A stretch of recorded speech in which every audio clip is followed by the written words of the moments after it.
साथियों, ये समय पश्चिम बंगाल के लिए बहुत अहम है। ऐसे में पश्चिम बंगाल के हर नौजवान पर, आप सब पर बहुत बड़ा दायित्व है। आप सबने मिलकर के बंगाल का भविष्य तय करना है। आज पश्चिम बंगाल एक साथ कई संकटों से घिरा हुआ है।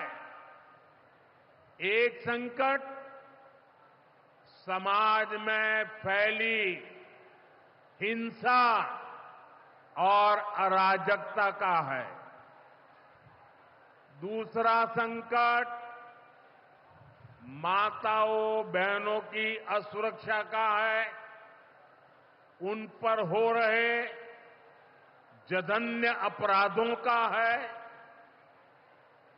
तीसरा संकट नौजवानों में फैल रही घोर निराशा का है। बेतहाशा बेरोजगारी का है। चौथा संकट घनघोर करप्शन का है।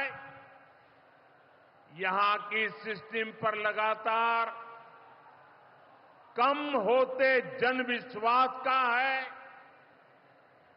और पांचवा संकट गरीबों का हक छीनने वाली सत्ताधारी पार्टी की स्वार्थी राजनीति का है। साथियों, यहां मुर्शिदाबाद में जो कुछ हुआ, मालदा में जो कुछ हुआ, वो यहां की सरकार की निर्ममता का उदाहरण है।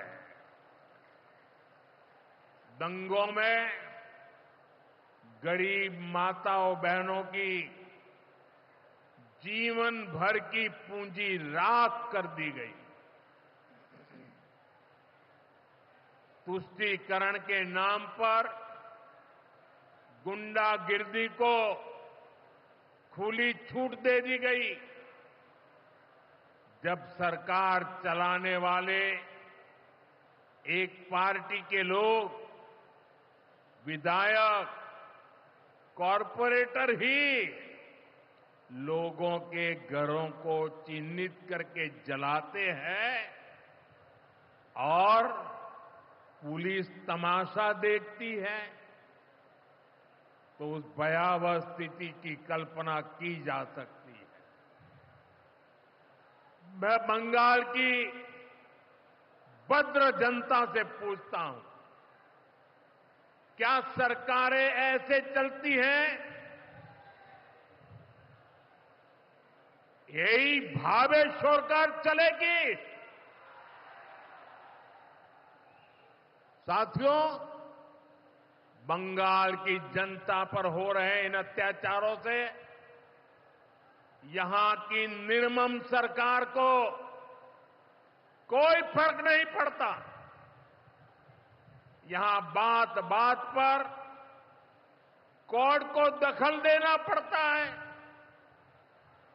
बिना कोर्ट के बीच में आए कोई भी मामला सुलझता ही नहीं है।